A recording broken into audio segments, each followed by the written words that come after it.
Assalamualaikum. Sekarang ada sesi materi atau pengayaan ya. Sesi pertama tentang konsep dasar dan ruang lingkup komunikasi korporasi. Ya, tentang apa ya? Yang pertama, definisi komunikasi korporasi. Teman-teman UT, mahasiswa, semuanya, kita belajar tentang komunikasi korporat itu dalam beberapa forum, disebut dengan komunikasi korporasi dalam prosesnya yang strategis, yang mengolah dan mengarahkan komunikasi perusahaan dengan berbagai pemangku kepentingan. Pemangku kepentingan siapa saja di sini? Di sini baik eksternal dan internal. Ya, definisi komunikasi organisasi. Komunikasi organisasi berfokus pada interaksi antar anggota internal dan memfasilitasi aliran informasi dan meningkatkan efisiensi operasional dan mencakup komunikasi antar departemen, rapat dan penggunaan alat komunikasi internet seperti email dan intranet. Sedangkan definisi komunikasi korporasi di sini, komunikasi korporasi melibatkan strateginya, komunikasi yang lebih luas termasuk komunikasi eksternal dengan pemangku kepentingan yang bertujuan untuk membangun citra dan reputasi perusahaan melalui hubungan media, CSR, dan komunikasi krisis.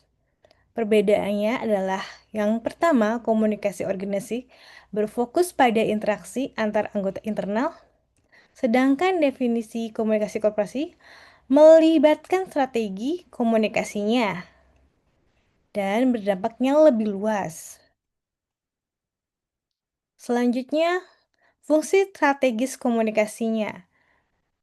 Fungsinya apa saja sih di sini?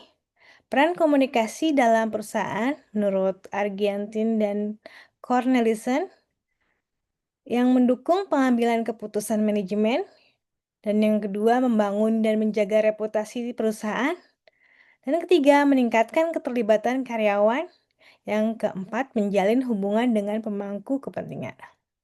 Dari visualisasi ini, peran penting komunikasi korporat bagi perusahaan adalah mendukung dan pengambilan keputusan, meningkatkan keterlibatan karyawan, dan menjalin hubungan dengan pemangku kepentingan, serta membangun dan menjaga reputasi perusahaan. Jadi peran komunikasinya yang efektif dari korporasi itu apa? Ya, yaitu membentuk persepsi positif dan kepercayaan publik yang sangat penting dalam membangun reputasi perusahaan.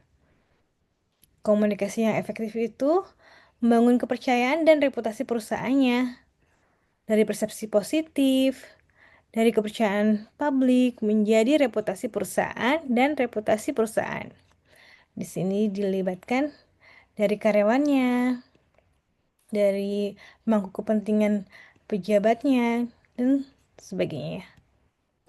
Nah, terus komunikasi korporasi. Ya, pentingnya di era digital sekarang ya. Era digital telah mengubah dinamika interaksi perusahaan, menjadikannya sebagai elemen kunci dalam meningkatkan reputasi dan daya saing melalui komunikasi yang transparan dan responsif.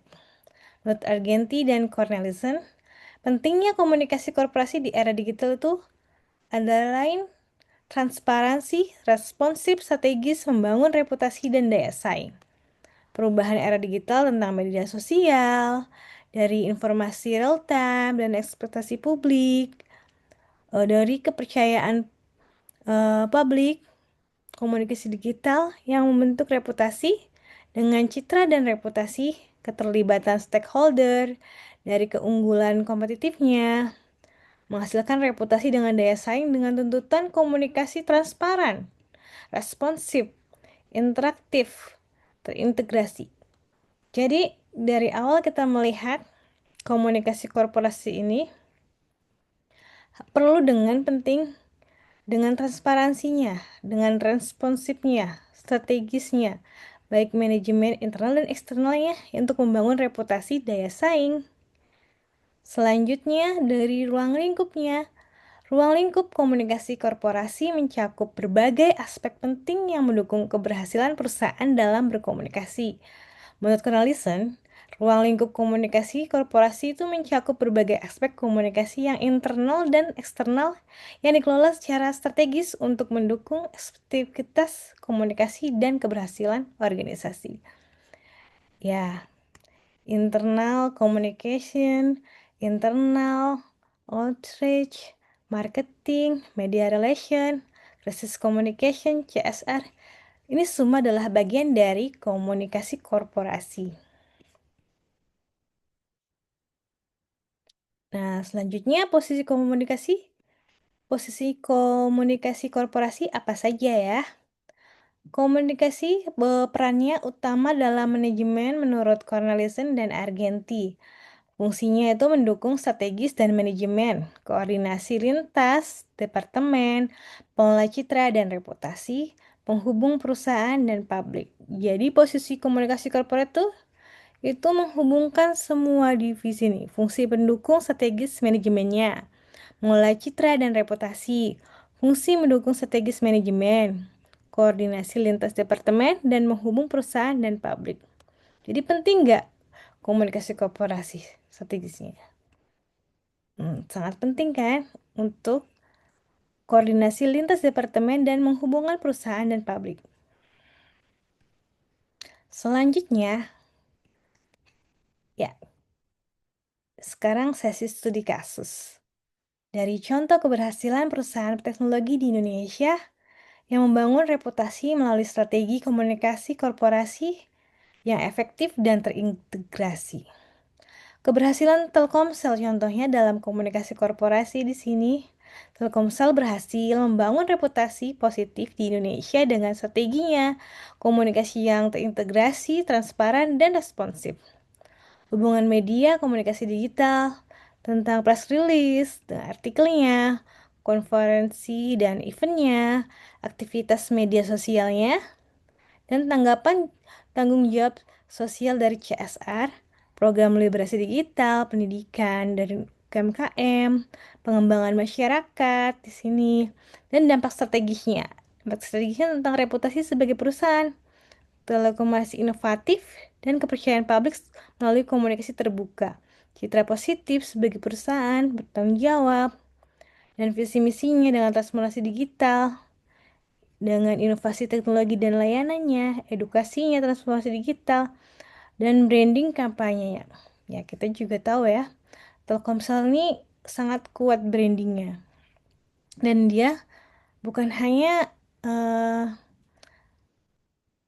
melihat hubungan media dan tanggung jawab CSR-nya, dia juga berkembang secara inovatif di sini untuk menjaga kereputasi dan kepercayaan publiknya. Dari dia membuat produknya ya, produk Telkomsel untuk teknologi, untuk jaringan komunikasi Indonesia gitu kan. Jaringannya juga bagus, bisa ada di seluruh Indonesia dan stabil gitu kan. Selanjutnya tentang diskusi. Baik, mengapa komunikasi korporasi menjadi strategis?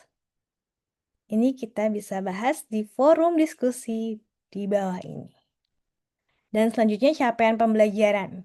Nah, tujuan pembelajaran untuk mahasiswa ini memahami komunikasi korporasi, mengetahui perbedaan komunikasi, mengerti fungsi strategis komunikasi, dan menyadari pentingnya komunikasi digital.